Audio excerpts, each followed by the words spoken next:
बिस्मिल्लाहिर्रहमानिर्रहीम। अस्सलाम वालेकुम। मैं हूं काशिफ इमरान, आपका फिजिक्स टीचर। स्टूडेंट्स, आज हमने चैप्टर नंबर 2 का लेक्चर नंबर 17 डिस्कस करना है, जिसमें हम थर्ड इक्वेशन ऑफ मोशन को डिस्कस करेंगे। स्टार्ट करते हैं आज का लेक्चर।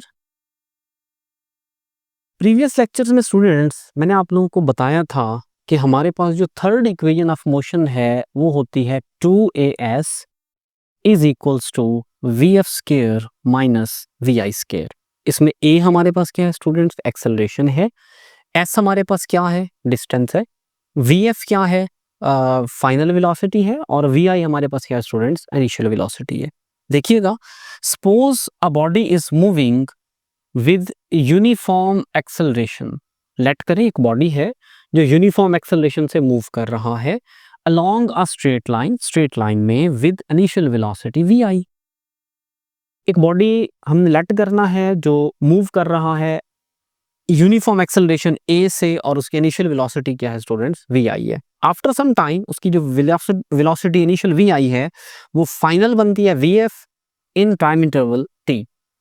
और वो जो डिस्टेंस कवर करता है body, the distance covered by the body is given by displacement is equals to average velocity multiply by time. अब स्टूडेंट्स, ये वाला जो फार्मूला है हमारे पास, ये एक्चुअल में आप लोगों ने प्रीवियस क्लासेस में डिस्कस किया हुआ है। ये फार्मूला हमारे पास बेसिकली है s is equals to vt। अब देखिए, s की जगह मैंने लिखा डिस्प्लेसमेंट, वेलोसिटी की जगह मैंने लिखा एवरेज वेलोसिटी, और टाइम की जगह मैंने t की जगह लिखा टाइम। अब स्टूडेंट्स, हमारे पास दो वेलोसिटीज हैं, एक इनिशियल है, एक फाइनल है। अगर मैं इसकी एवरेज निकालूं तो मैं कैसे निकालूंगा students? vf plus vi divided bye 2 multiply by time, और डिस्प्लेसमेंट को मैंने शो कर दिया s से। अब स्टूडेंट्स, ये वाला जो 2 है यहाँ, ये क्या हो रहा है? डिवाइड। अगर मैं इसको इधर ले आऊं तो क्या हो जाएगा? मल्टीप्लाई। तो हमारे पास ये बन जाएगा 2s is equals to vf plus vi multiply by t। Next देखिएगा स्टूडेंट्स, अब आपके पास जो फर्स्ट इक्वेशन ऑफ मोशन है वो क्या होती है? vf is equals to vi plus at। अब फर्स्ट इक्वेशन ऑफ मोशन से आपने वैल्यू ऑफ t निकालनी है स्टूडेंट्स। कैसे निकालेंगे? इस vi को इधर ले आए, ये यहाँ प्लस क्या इधर आके माइनस हो जाएगा, और इस a को दूसरी तरफ ले जाए, यहाँ मल्टीप्लाई और इधर आगे डिवाइड हो जाएगा। तो हमारे पास t की वैल्यू आ जाएगी students vf minus vi over a। अब जो प्रीवियस इक्वेशन थी ना स्टूडेंट्स, मैं आपको दिखा देता हूँ। ये जो हमारे पास प्रीवियस इक्वेशन थी 2s is equals to vi plus vf multiply by time, इस t की जगह अब आपने जो वैल्यू फाइंड की है ये यहाँ पे पुट कर देंगे। जब ये वैल्यू यहाँ पे पुट करेंगे स्टूडेंट्स तो हमारे पास हो जाएगा 2s is equals to vf plus vi into vf minus vi divided by a। अब स्टूडेंट्स यहाँ पे गौर करें, ये जो a है ये यहाँ पे डिवाइड हो रहा है।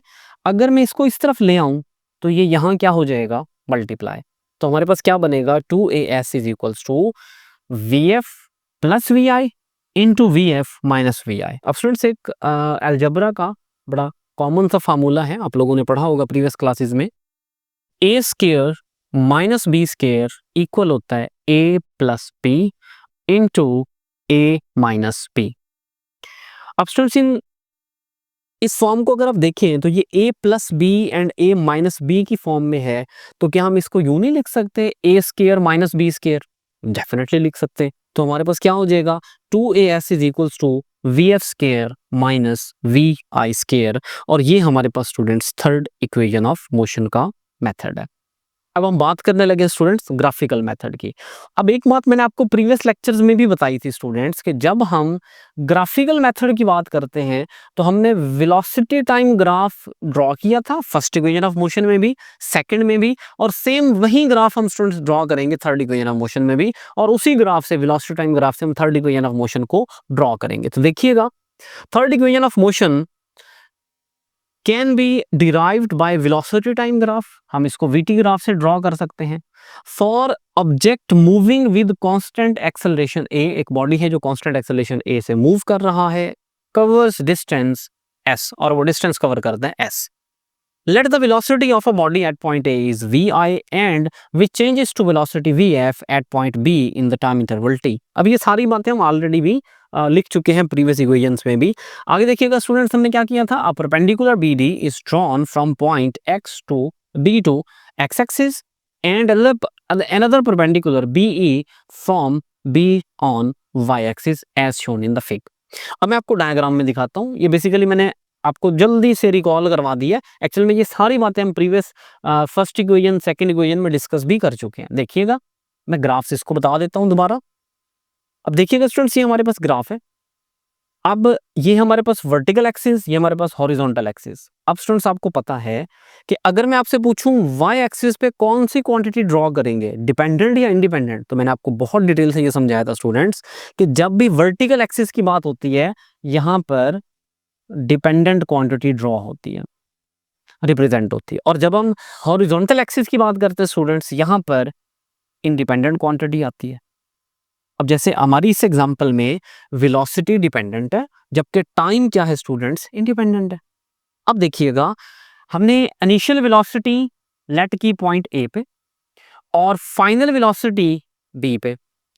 अब हमने बी से परपेंडिकुलर ड्रॉ किया वाई एक्सिस पे ई, और बी से परपेंडिकुलर ड्रॉ किया एक्स एक्सिस पे डी, और ए से हमने परपेंडिकुलर ड्रॉ कर दिया स्टूडेंट्स सी। तो ये हमारे पास ग्राफ है जो हम ऑलरेडी स्टूडेंट्स डिस्कस कर चुके हैं।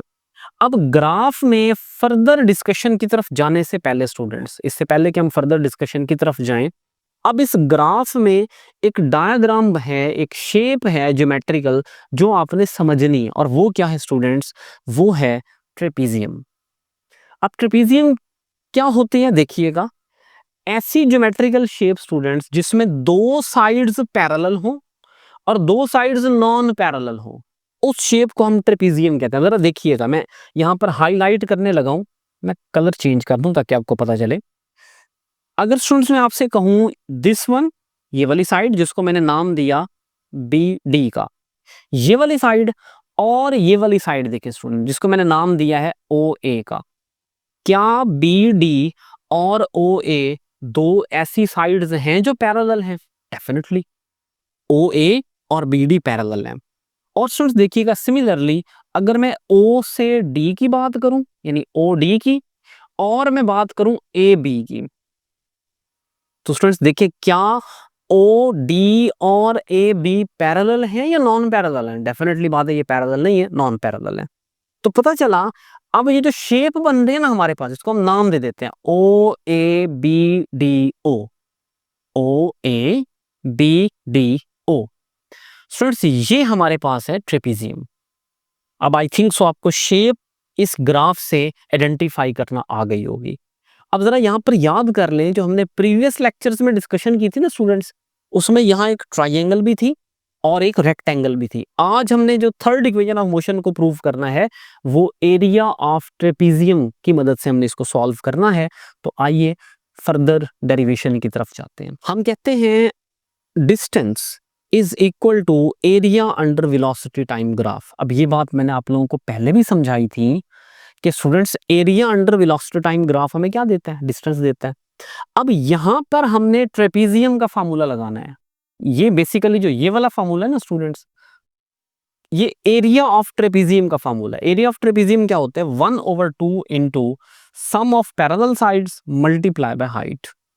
दोबारा सुन लें, जब हम एरिया ऑफ ट्रेपीजियम की बात करते हैं, एरिया ऑफ ट्रेपीजियम, तो वो स्टूडेंट्स किसके इक्वल होता है, वो होता है 1/2 into sum of parallel sides multiply by height. अब देखिए, अभी जो मैंने आपको ग्राफ दिखाया स्टूडेंट्स, उसमें दो साइड्स पैरेलल थी ऐसे, बी डी और ओ ए।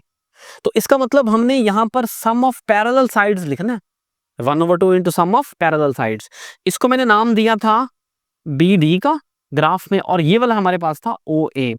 तो देखिए, क्या हमने यहां पर इन दोनों को सम नहीं किया हुआ, दोनों पैरेलल साइड्स को हमने क्या कर दिया स्टूडेंट्स, सम कर दिया, मल्टीप्लाई बाय हाइट। अब देखिए, अगर मैं ये दो पैरेलल साइड्स हैं तो इनकी हाइट यहां पे लूंगा कुछ इस तरह से ऐसे, और ये हमारे पास पोर्शन क्या था, इसको तो हमने ओडी का नाम दिया था। तो ओडी हमारे पास क्या हो जाएगी, इन दो पैरेलल साइड्स का परपेंडिकुलर यानी हाइट। अब यहां से आगे देखिएगा स्टूडेंट्स, ओ ए को हमने प्रीवियस इक्वेशन ऑफ मोशन की डेरिवेशन में भी वी आई का नाम दिया था, ये आपको पता है। ओ डी जो है वो ग्राफ में देखें वो किसके पैरेलल है, टी के, उसको हमने टाइम एक्सिस का नाम दिया हुआ टी। बी डी स्टूडेंट्स क्या है, वी एफ है ग्राफ में। अब इसको आप ग्राफ में चेक भी कर सकते हैं, देखें ओ डी कह ले स्टूडेंट्स या ए सी कह ले, ये किसके इक्वल है, टी के। सिमिलरली ओ ए को देखें किसके इक्वल है, वी आई के। सिमिलरली देखें बी डी किसके इक्वल है स्टूडेंट्स, वी एफ के। तो ये सारी बातें हमने अभी डिस्कस की हैं। अब ये वाली वैल्यू स्टूडेंट्स ओ ए की जगह आ जाएगा वी आई, बी डी की जगह आ जाएगा वी एफ और ओ डी की जगह आ जाएगा स्टूडेंट्स टी। अब हमने again first equation of motion use की।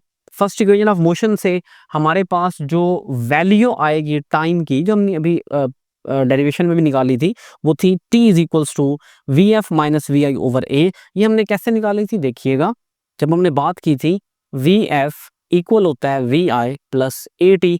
वी आई को इधर ले जाएं, ये माइनस का हो जाएगा, तो ये हो जाएगा वी एफ माइनस वी आई। अब इधर देखिए ए टी है, ए मल्टीप्लायर है, इधर आके डिवाइड हो जाएगा इज इक्वल्स टू टी, तो ये इक्वेशन आ जाएगी। अब ये टी की इक्वेशन स्टूडेंट्स आपने यहाँ इस टी में पुट कर देनी है। स्टूडेंट्स जब ये इक्वेशन हम यहाँ पे प्लेस करेंगे तो देखिए हमारे पास बन जाएगा 2s is equals to v f plus v i into v f minus v i over a. इस ए को स्टूडेंट्स यहाँ देखें डिवाइड हो रहा है, ये इधर आ जाएगा मल्टीप्लाई हो जाएगा 2s is equals to v f plus v i into v f minus v i. ये फिर स्टूडेंट्स फार्मूला बन गया a plus b a minus b is equals to a square minus B square. तो देखिए हमने a square minus B square की form में लिखा, तो हमारे पास थर्ड इक्वेशन ऑफ मोशन जो है वो प्रूव हो गई। उम्मीद है आपको यहाँ तक का लेक्चर अच्छे से समझ आ गया होगा। आपसे मुलाकात होगी इंशाल्लाह नेक्स्ट लेक्चर में, तब तक के लिए अल्लाह हाफिज़।